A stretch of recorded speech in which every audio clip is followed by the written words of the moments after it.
Alhamdulillah, wassalatu wassalamu ala Rasulillah Sayyidina wa Maulana Muhammad ibni Abdillah wa ala alihi wa sahbihi wa man tabi'ahum wa mawala. Subhanaka la ilma lana illa ma 'allamtana innaka antal alimul hakim. Rabbi shrah li sadri wa yassir li amri wahlul 'uqdatam min lisani yafqahu qawli. Bersyukur kita kehadiran Allah Subhanahu wa taala. Pada subuh yang dimuliakan ini kita masih dapat menghirup udara yang sehat.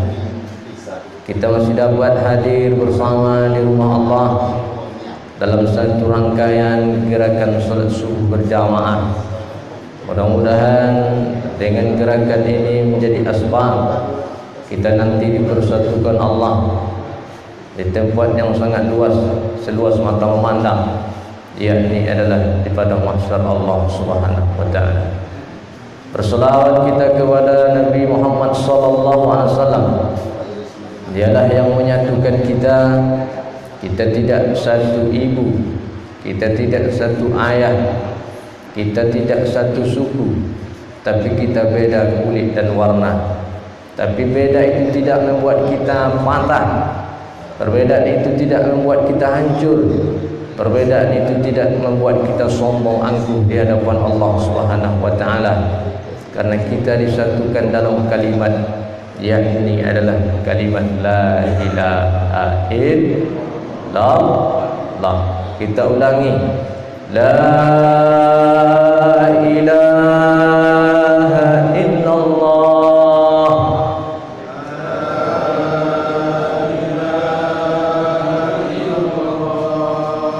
Muhammadur Rasulullah.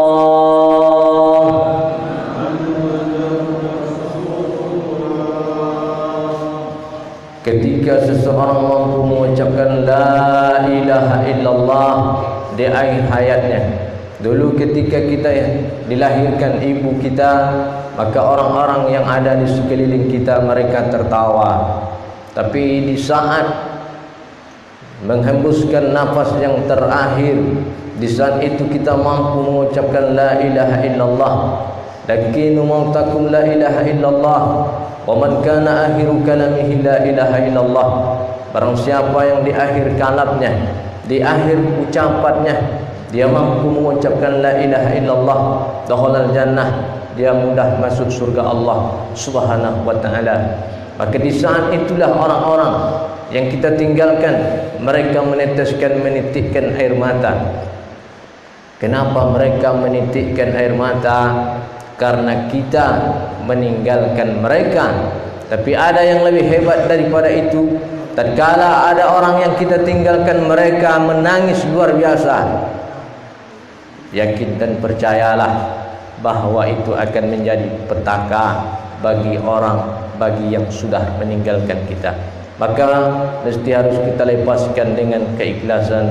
Maka ikhlas itu sangat mudah mengucapkan, tapi untuk mengaplikasi dalam hidup dan kehidupan kita butuh dengan pengorbanan. Yang sama-sama kita muliakan Bapak Imam Masjid, para alim ulama, cerdik pandai, tokoh-tokoh masyarakat, Bapak Kadus, Bapak RT, Bapak RW, yang tak bisa saya sebutkan satu persatu. Yang besar tak saya himbaukan gelar, yang kecil tak saya sebutkan nama.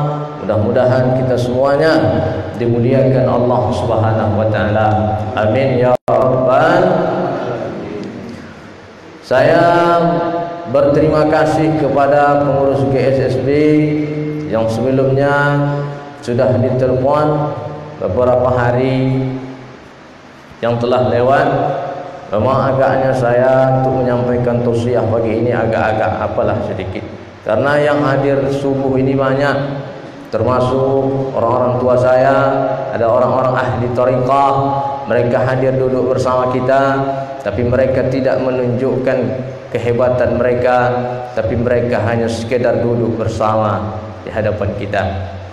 Ada yang ingin pesan yang ingin saya sampaikan, bahwa di negeri kita ini, bilkhusus di negeri Seribu Suluk, kita ini sebenarnya sudah dianugerahkan Allah Ta'ala alim ulama, para guru tuan-tuan kita yang mereka dulu pernah hidup.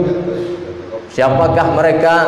Yakni adalah Tuan Guru Syekh Yahya Ansaruddin. Beliau dilahirkan tepat di Kota Tengah pada tahun 1886 Masehi. Ketika beliau dilahirkan di negeri Kota Tengah, maka dikala itu di saat itu tidaklah seramai seperti yang kita bayangkan hari ini.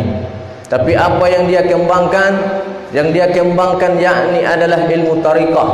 Maka ilmu tariqah ini membuat negeri kita ini menjadi negeri baldatun thayyibatun wa rabbun ghafur, negeri yang sangat dicintai, negeri yang sangat dimakmurkan.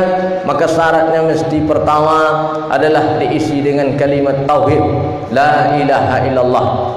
Tatkala Syekh Abdul Wahab Rangkan yang masyhur di kala itu meninggal dunia, maka bangkitlah ulama, yaitu adalah Syekh Yahya Ansaruddin.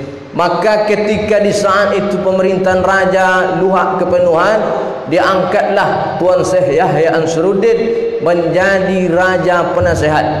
Jadi kalau ada orang hari ini diangkat menjadi penasehat, maka jadikan itu sebagai asbab menuju Allah.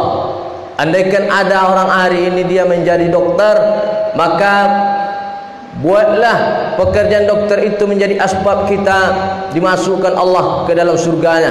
Andaikan kita diangkat jadi imam, maka jadikan imam itu sebagai asbab kita mendekatkan diri kepada Allah. Andaikan diangkat menjadi Pak Kadus, maka jadikan itu sebagai asbab menuju wasilah menghadap Allah Subhanahu wa taala. Maka tatkala itu dia merasa dirinya kurang, maka kita ini tidak ada yang sempurna, kita ini serba kekurangan. Di saat diri dia merasa kurang, maka dia serahkan jawatannya kepada Raja Luhak Kepenuhan. Kenapa dia serahkan kekuasaan yang ada di tangan dia? Dia merasa ilmunya kurang, maka dia berangkatlah ke negeri Wasilam Langkat. Jadi Wasilam Langkat itu dulu itu memang sudah maksur namanya. Ketika dia berangkat ke Wasilam, ilmu kurang rasanya, lalu menuntut ilmu ke Kedah. Dulu Malaysia itu disebut dengan Kedah. Berapa lama dia di sana? 2 tahun. Tapi dia merasa kurang dalam hidupnya, dia pun berangkat ke Mekah Al-Mukarramah menuntut ilmu agama sambil menunaikan rukun Islam yang kelima, Baitullah, naik haji ke Baitullah. Maka setelah selesai dia menjalankan ibadah haji, baliklah dia lagi ke negeri asal kelahiran dia pada tahun 1929. Maka dia bangunlah satu kampung terletak di Gelugur. Di saat itu baru 6 buah rumah, termasuklah dengan langgar surau. Jadi orang-orang dulu ternyata hidup di surau. Di saat itulah dia mengembangkan ilmu agama yang dia dapatkan. Ilmu bahasa Arab, mantik dan segala macam dia kembangkan di Surau Suluk. Akhirnya pada tahun 1935, berkat banyak orang menuntut ilmu agama, mulai dari Sumatera Utara, Palembang datang ke Kota Tengah menuntut ilmu agama, dia buatlah satu tempat, yakni adalah madrasah. Maka madrasah itu hari ini diabadikan orang Kota Tengah menjadilah tempat madrasah ulum yang sekarang ini MTS. Jadi artinya apa? Kalau kita ingin meninggalkan nama yang baik, maka kita harus berbuat baik. Ketika harimau mati meninggalkan belang, gajah mati meninggalkan gading, manusia mati meninggalkan nama. Ada nama baik, ada nama buruk, maka tergantung kepada kita semua. Mudah-mudahan kita nanti ini meninggalkan nama yang baik. Amin ya Rabbal. Apa yang ingin saya sampaikan pagi ini? Kita pagi ini bukan hanya sekedar datang solat subuh berjamaah. Kita hari ini bukan hanya sekedar duduk seamparan, tapi ada yang lebih daripada itu, yakni adalah menyambung hubungan silaturahim. Man ahabba an yubsata lahu fi rizqihi wa yunsa'alahu fi asarihi falyatasil rahimah. Nabi SAW katakan, siapa yang ingin dilapangkan Allah rezekinya, dimudahkan Allah segala urusannya. Karena setiap kita ini ada punya masalah. Yang tidak punya masalah, alhamdulillah. Yang punya masalah, maka ada cara penyelesaian masalah dengan datang menghadap Allah Subhanahu wa taala. Tidak ada masalah yang tidak dapat diselesaikan dengan cara duduk menghadap Allah, yakni adalah solat 5 waktu sehari semalam. Lalu kata Ibnu Qayyim Al-Jauziyah. Jadi Ibnu Qayyim Al-Jauziyah berkata tentang gurunya Ibnu Taimiyah. Apa kata Ibnu Qayyim Al-Jauziyah? Tatkala hati kami gundah gulana, tatkala hati kami risau gelisah, maka kami datang menghadap guru kami Ibnu Taimiyah. Ini luar biasanya, Bu. Tatkala hati kita gelisah, tatkala hati kita gundah gulana, maka datanglah ke majlis taklim. Mudah-mudahan pagi ini kita semuanya tak ada yang gundah, karena kita baru saja merayakan hari raya Idul Kurban, hari raya memotong hewan kurban. Ada ibu-ibu yang tensi makan daging kurban? Ada, Bu? Bapak-bapak ada yang naik tensi makan daging kurban? Alhamdulillah, maka luar biasa. Jangan lupa makannya bismillah. Kata Ibnu Qayyim Al-Jauziyah, hati kami gelisah, hati kami gundah, hati kami merasa terjerit. Maka apa solusi obatnya? Maka dipandangnya lah wajah gurunya Ibnu Taimiyah. Ini luar biasa, Pak. Jadi kalau ada guru-guru kita yang selama ini kita kagum dengannya, walaupun hati awak gelisah, menengok Tuan Khalifah, sejuk hati kita. Saya menengok Pak Tuan Khalifah tadi agak grogi saya. Kenapa saya grogi? Karena saya tak biasa berbicara kalau ditengok. Itulah, ditengok saya grogi kita. Nampak-nampaknya tak grogi, tapi sebenarnya grogi, Pak. Di mana letak grogi? Di ujung kaki. Makanya kalau ada orang grogi, ditekan ujung kaki dia kuat. Maka tatkala dipandang wajah gurunya, hati risau hilang, hati gundah gulana hilang berkat hadir di majlis pengajian. Man salaka, siapa, barang siapa yang keluar dari rumahnya, tariqan, keluar dia dari rumahnya dengan niat menuntut ilmu agama. Di samping kita solat subuh berjamaah, ada pengajian. Man salaka tariqan yatlubu bihi ilman, salakallahu bihi turuk min turikil jannah. Maka Allah mudahkan jalan dia menuju surga Allah Subhanahu wa taala. Takbir. Jadi kita ini sebenarnya sedang menelusuri jalan supaya jalan itu terang, supaya jalan itu nampak kita, maka mestilah diisi dengan majlis agama. Itu yang pertama. Yang kedua, iza marartum birriyadil jannah, siapa yang melewati satu taman surga, kata Rasulullah, farta'u, maka singgahlah dengan hati yang senang. Maka sahabat Nabi bertanya, ya Rasulullah, apakah itu taman surga yang dimaksud? Maka Rasul katakan, halaqaz zikra, kumpulan orang-orang berzikir, kumpulan orang-orang sedang mengkaji ayat Allah Subhanahu wa taala. Jadi hari ini, subuh ini, kita senantiasa sedang berada di taman surga Allah Subhanahu wa taala. Andaikan nanti Pak Imam duluan masuk surga, pandanglah kami jamaah ini.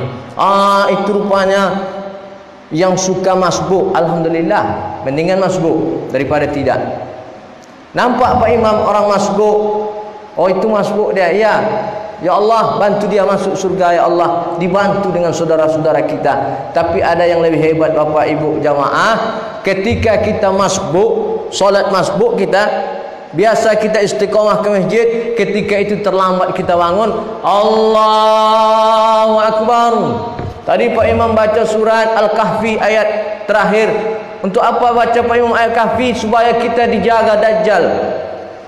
Rumah-rumah kita dijaga, karena Dajjal tak bisa masuk. Kenapa dia tidak bisa masuk? Karena surah Al-Kahfi diceritakan ada 7 pemuda yang di saat itu hidup di Raja Dikyanus. Di saat itu dia mencari tauhid, maka dia masuk ke dalam gua selama 309 tahun, ditidurkan Allah Subhanahu wa taala. Jangan Bapak Ibu heran, itu adalah kuasa Allah Subhanahu wa taala. Di saat kita terlambat masbuk, saya ingin tanya sama ibu-ibu, kalau apa-apa saya segan. Di saat ibu masbuk terlambat datang ke masjid, lain perasaan awak malu? Lain kan? Apa lebih masuk subuh masbuk? Bapak-bapak, ketika kita masbuk, ada nak rasa batin kita malu? Jangan kenapa saya tanya, saya pribadi kalau terlambat datang ke masjid, masbuk saya dalam hati saya, Ustaz masbuk, tapi saya tidak memandang itu. Yang penting niat lillahi ta'ala. Maka di saat itu, inilah taman-taman surga Allah. Inilah taman-taman surga Allah di dunia, hadir di majlis pengajian. Maka pantaslah kata Allah, inni ja'iluka linnasi imama. Kami jadikan Ibrahim itu imam para umat seluruh manusia. Dijadikan Allah Ibrahim sebagai imam para manusia. Summa auhayna ilaika, dan kami wahyukan kepada Muhammad sallallahu alaihi wasallam untuk mengikuti millata Ibrahim Hanifa. Ikutlah millah Ibrahim yang lurus. Kita ini termasuk salah satu daripada umat Nabi Muhammad sallallahu alaihi wasallam, maka kita ikutilah millata Ibrahim Hanifa, ajaran Ibrahim yang lurus. Senantiasa kita ucapkan dalam salat, ihdinas siratal mustaqim. Untuk apa kita ucapkan? Kita minta kepada Allah supaya hati kita ditunjukkan jalan yang lurus. Jalan yang lurus itu mana? Yang senantiasa tidak ada gangguan, itu lurus. Yang lurus mana? Yang sebelah kanan. Fa'alhamaha fujuraha wa taqwaha. Allah ilhamkan dalam diri kita, Allah ilhamkan dalam hati kita 2 jalan. Satu jalan dia kebaikan dan satu jalan dia bengkok. Maka Allah kasih kita akal fikih. Fa'alhamaha fujuraha wa taqwaha. Tidak ada yang lebih daripada itu. Yang paling hebat, Allah titipkan kita akal. Akal inilah yang membuat kita bisa bersama. Akal inilah yang membuat kita bisa duduk sehamparan bersama. Tidak ada orang yang hebat. Kalau saya duduk di subuh ini kebetulan agak tinggi, ini karena disediakan panitia. Kalau tidak disediakan, saya duduk sehamparan dengan ibu bapak semua. Hadirin jamaah yang dimuliakan Allah Subhanahu wa taala. Maka pelajaran yang pertama yang kita ambil daripada millata Ibrahim Hanifah, yang pertama adalah hubungan orang tua dengan anaknya. Inilah pelajaran yang bisa kita ambil. Apa salah satu hubungan orang tua dengan anaknya? Ketika Ibrahim belum dikaruniai Allah anak. Ini ceritanya seperti ini yang saya baca dalam kitab Durratun Nasihin.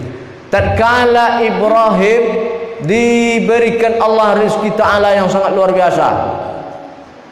Kambingnya banyak Bapak Ibu, dombanya banyak. Dia berkurban sampai 365 hewan kurban dia persembahkan untuk Allah. Bodohlah hati Ibrahim alaihissalam. Kagum kaumnya. Andaikan ada anakku sekalipun, maka aku sanggup untuk mengorbankannya. Ingat-ingat Bu, kalau kita ada punya niat, ingat-ingat. Andaikan aku punya anak sekalipun, jangankan hewan sebanyak ini, anakku akan kukorbankan.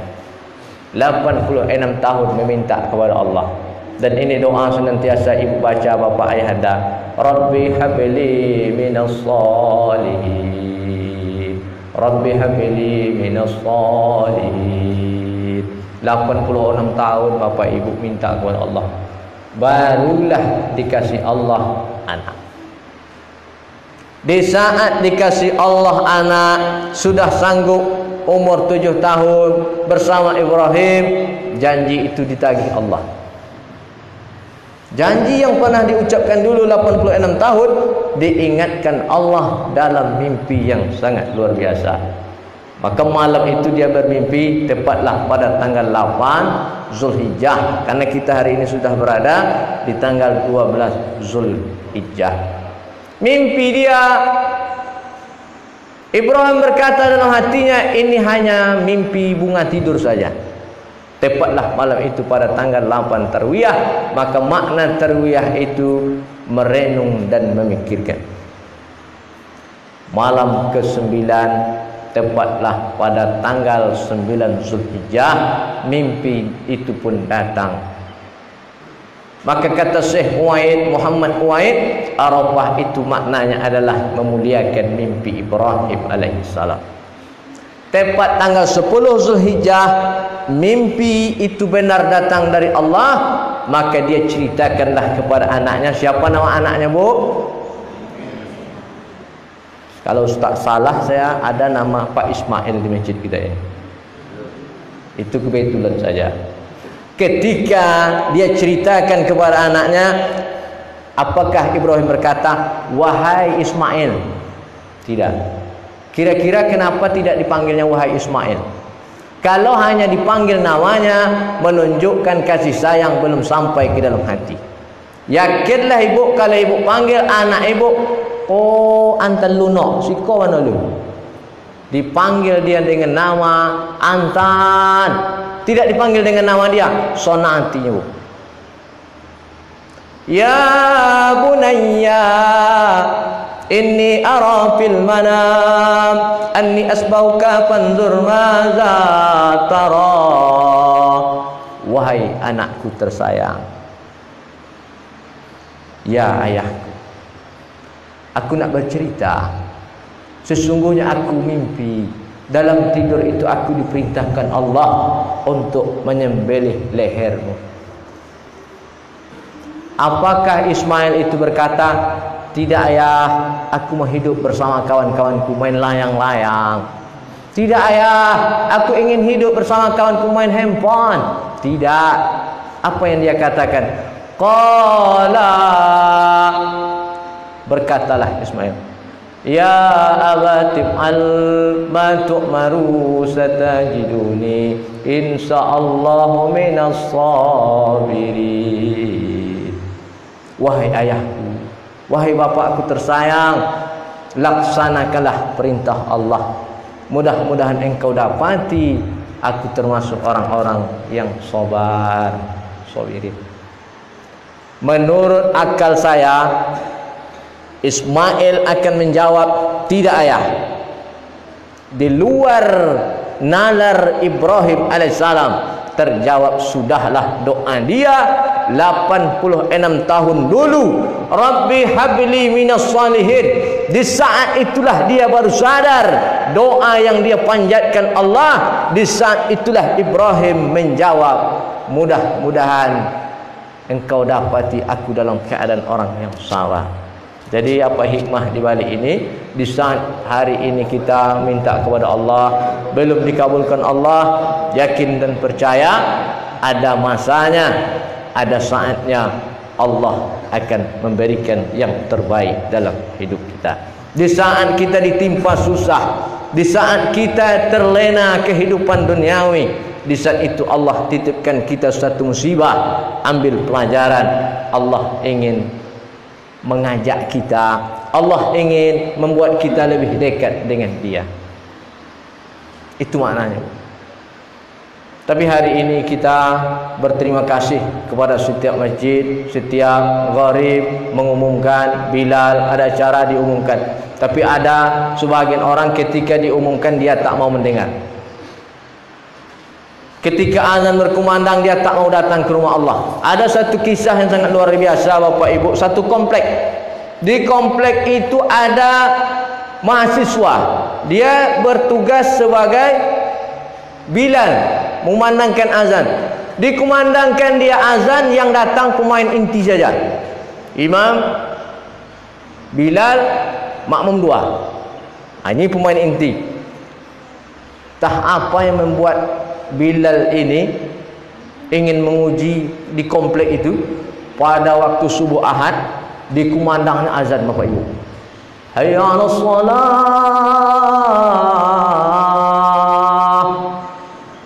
Heran orang komplek Pak. Iko pajak kejadian kau. Jam 8 le orang azan di masjid. Keluarlah orang komplek dari Pak. Bodoh-bodoh datang ke masjid. Masuk orang tu dalam masjid. Berangnya sama Bilal tu. Abang aliran sesat. Ikut jam 8. Alun zuhur leh. Kata Bilal. Dia tersenyum. Apa aku panggil waktu azan dah datang tu. Apa aku panggil waktu subuh dah datang tu. Aku panggil di waktu jam 8 kau datang Pak susado. Tapi yang duit siko esok dulu Pak Bilal ya. Tapi awak. Aku asal wanti-wanti je. Jangan puluh do kan. Moh cuba. Jangan. Aku nak tanggungjawab do. Kau cerita kan ceritanya. Habis kau esok datang lu mari ki di keramat apa? Ayo ana solat. Keluar orang sado. Apa ajak lu mari ki? Lain do. Kita harus sadar. Maka yang pertama yang kita ambil pelajaran dari Ibrahim, hubungan orang tua dengan anaknya. Maka sudahkah hari ini kita perhatikan anak-anak kita? Sudahkah kita perhatikan bacaan Al-Quran dia? Sudahkah kita perhatikan bagaimana tutur katanya? Maka inilah hikmah yang perlu kita ambil. Hari ini Bapak Ibu ikut belajar bersama anak di rumah. Karena kita dituntut. Hari ini kita belajar daring, belajar dari rumah pakai handphone. Ada beberapa hari yang lewat, saya bertemu dengan orang tua. Kebetulan membeli obat yang sama. Dia tak tahu. Lalu dia berkata, Bapak Ibu, memanglah hari ini pendidikan luar biasa. Anak saya kelas 3 SMP hari ini pusing saya. Kenapa pusing Pak? Mau beli handphone tak ada duit. Saya diam saya. Sampai kapan ini Pak? Diam saya. Kalau menurut informasi Pak, ini sampai bulan 12. Lama betul Pak? Iya. Hasab, guru-guru hasab. Dia tak tahu bahwa yang diajaknya berbicara itu kawan dia. Jadi saya ceritakan saja. Betul Pak, memang kita hari ini dituntut oleh pemerintah. Yang khawatir kita, mereka hanya sekedar belajar daring. Setelah belajar handphone tetap di tangan dia. Mata sudah mulai merah, akal sudah mulai enggak karuan. Maka ada di pusat sana yang masih perhatian. Kalau saya baca itu Fahri Hamzah. Alhamdulillah masih ada yang peduli dengan pendidikan kita hari ini. Mudah-mudahan anak kita hari ini Bapak Ibu bisa kita kontrol dia. Kalau tak bisa kita kontrol dia, setidaknya kita tengok dia sesekali. Kita kira dia belajar daring, rupanya main ML. Saya tak tahu ML apa tu Pak, ML Pak. Saya heran juga Pak. Ponaan saya sendiri heran saya. Megang HP jam 8, sanggup dia sampai jam 3. Saya tidak cerita orang lain, saya cerita ponaan saya sendiri. Heran saya, kok lama betul belajar daring ini. Setahu saya belajar daring jam 8 mulai sampai jam 10. Istirahat, ganti pelajaran. Rupanya udah lain Pak, ML. Mobil Legend. Itu Pak Henry, mobil Legend Bu. Ibu tahu mobil Legend? Jangankan ibu, aku ini tahu main loh. Tapi layu sebagian tahu itu. Apa tahu ML Pak? Alhamdulillah. Syukur apa yang nonton tu. Mobil Legend lah yang lebih canggih deh. Apa tu mariki? Ha? Slot. Apa slot tu? Setahu aku slot. Nah, kita harus hati-hati Bapak Ibu. Kita ambil pelajaran daripada Ibrahim alaihissalam, hubungan orang tua dengan anaknya. Man ghala banatin salasatin, siapa yang merawat anak 3 orang, anak perempuan, fa'addabahunna, dia didik dengan baik, diajarkan dengan baik, wa zawwajahunna, dia nikahkan dengan orang-orang baik, wa ahsan alaina dakhala jannah, maka dia mudah masuk surga Allah Subhanahu wa taala. Amin ya rabbal. Kalau 2 macam mana Pak Ustaz? Ya. Sampai situ Bu ya. Kalau Ibu tanya 1 macam mana Pak Ustaz? Ini sawit ada sudah. 2, 3, 2. Mudah kita masuk surga Allah kalau kita didik dengan baik, kita masukkan dia sekolah baik-baik, kita nikahkan dengan orang baik, maka kita mudah masuk surga Allah Subhanahu wa taala. Itu pelajaran yang pertama.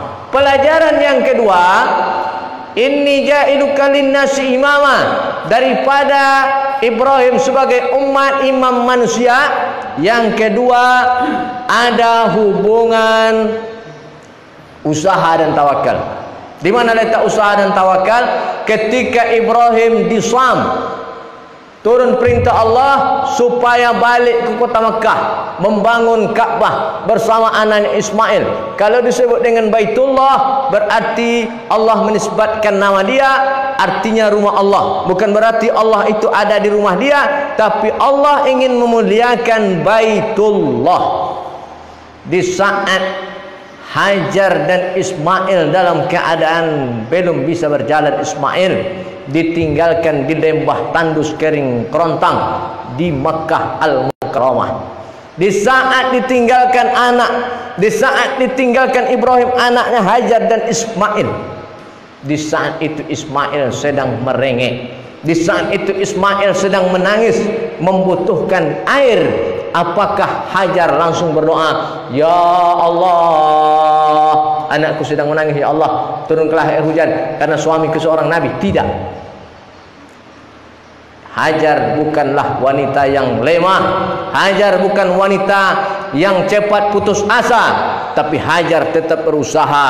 Dia naik ke Bukit Safa dan Marwah. Lain Bukit Safa Marwah di apa Pak Haji? Lain Pak Haji di Mekah. Ibu yang sudah hajah sudah pernah mengalami itu semua. Bukit Safa Marwah berapa kali? 7. Mangku ku tanya bukan nak ngetes do. Olon ponah wasu. Beda ada ibunya. Ibu kalaulah merasu dengan kami olon merasu itu beda aromanya. Auranya beda. Beda. Ketika diceritakan ke tu bayang lainnya Ka'bah. Ketika diceritakan tu bayangnya Bukit Safa Marwah. Kita ini harus ada yang ingatkan. Saya harus ada yang mengingatkan saya.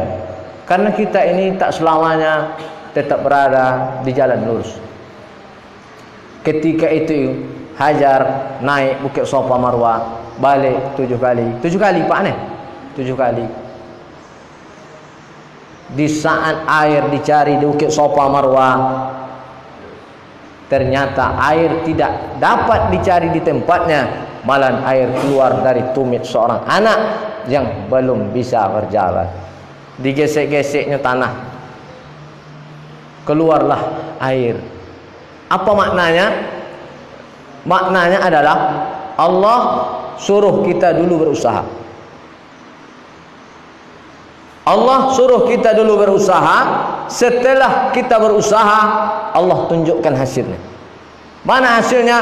Keluarlah air dari tumit anak yang belum bisa tegak, anak yang belum bisa berjalan. Air Zam-Zam maknanya adalah terkumpul. Maka oleh karena itu ini pun menjadi sebuah sejarah yang sangat luar biasa.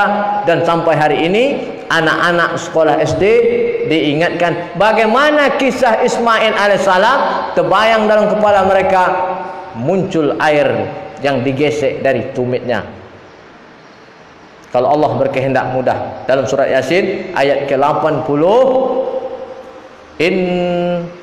nama amruhu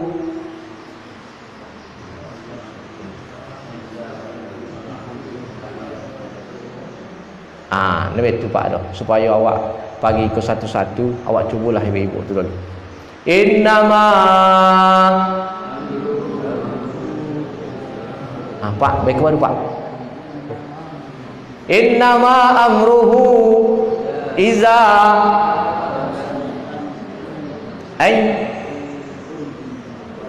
apa-apa leh.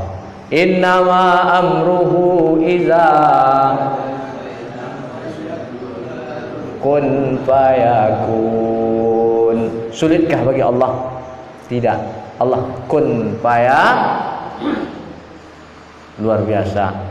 Kalaulah tidak Allah yang menggerakkan langkah kita pagi ini, tak ada yang sanggup berjalan.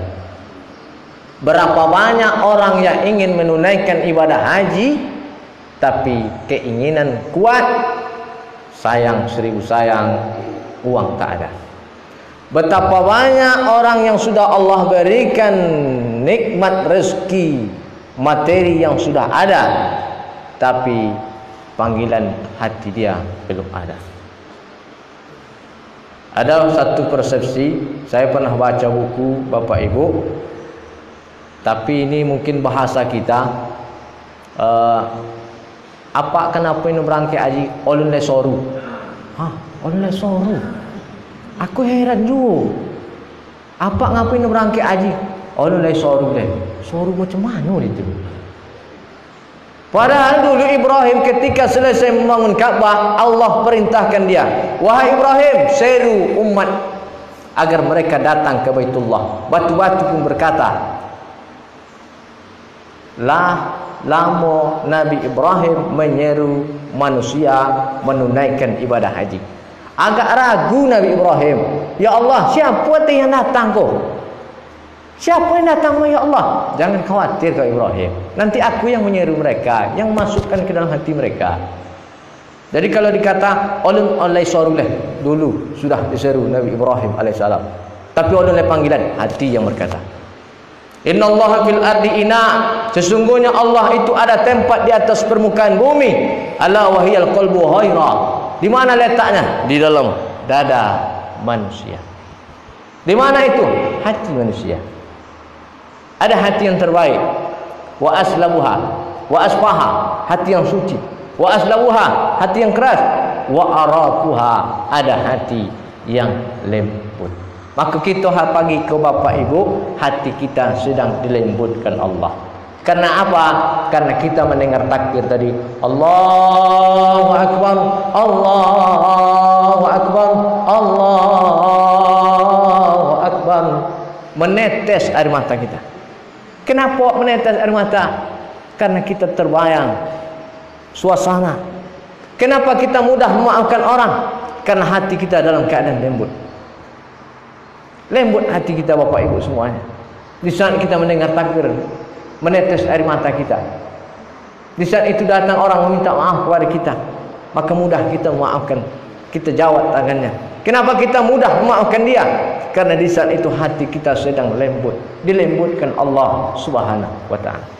Bapak Ibu jamaah yang dimuliakan Allah Subhanahu wa taala, maka pelajaran yang terakhir yang dapat kita ambil dari inni ja'iluka linnasi imama, kami jadikan sesungguhnya engkau Ibrahim imam seluruh manusia. Yang ketiga adalah berkorban, pada hakikatnya menolong agama Allah. Al-mu'minul qawiyyun, orang yang kuat. Dalam hadis Nabi, orang yang kuat fisiknya, orang yang kuat imannya, orang yang banyak ilmunya lebih dicintai Allah daripada orang miskin yang lemah fisik, daripada orang miskin yang lemah iman. Maka kita kalau ingin dicintai Allah, kuatkan hati dan iman kita. Kalau ingin kuat, bersatulah, jangan berpecah belah. Kalau kita berpecah, siapa yang akan tertawa? Yang tidak suka dengan kita. Apakah kita ingin berpecah belah, maka jawaban itu semua ada dalam diri kita masing-masing. Saya tak ingin berpecah belah, maka kita buat satu organisasi, satu komunitas, yakni adalah HBC, Hijrah Baiklak. Untuk apa? Untuk menyatukan hati. Kita ini harus disatukan, Pak. Bagaimana cara kita? GSSB ini adalah salah satu asbab menyatukan kita semua. Yauma yafirrul mar'u min akhihi. Pada hari itu manusia lari dari saudaranya. Di mana? Pada mahsyar. Wa ummihi wa abihi. Ada ayah, ada ibu yang dulu selalu menimang kita, memberikan makan. Wa sahibatihi wa bani. Ada dulu sahabat kita seia sejalan sekata. Di saat itu tak bisa lagi kita bersama. Likulli imri'in minhum yawma idzin sa'nun yu'ni. Hari ini alhamdulillah kita bisa bersama, tapi nanti kita tak bisa lagi saling tolong menolong karena kita sibuk dengan urusan kita masing-masing. Mudah-mudahan kita semuanya disatukan Allah Subhanahu wa taala dalam satu kalimat yang terakhir, yang awal yang kita ucapkan tadi, la ilaha illallah. Mari Pak, kita sama-sama ibu-ibuku semuanya, la ilaha illallah Muhammadur Rasulullah. La ilaha illallah Muhammadur Rasulullah. Ya Allah, ya Tuhan kami berharap kepadamu ya Allah, ketika di saat sakratul maut ya Allah, dapatlah lisan kami mengucapkan la ilaha illallah. Kami tak terbayang anak, kami tak terbayang istri kami ya Allah, kami tak terbayang lagi harta yang kami tinggalkan ya Allah, tapi bayangkan di benak hati kami, bayangkan di kepala kami ya Allah, kalimat la ilaha illallah Muhammadur Rasulullah. Itulah akhir daripada kehidupan seorang mukmin. Terima kasih yang dapat saya sampaikan. Mohon maaf atas segala khilaf dan salah. Memang banyak cakap yang saya sampaikan, yang banyak cakap tentu lebih banyak salah daripada hanya yang diam saja. Terima kasih. Assalamualaikum warahmatullahi wabarakatuh.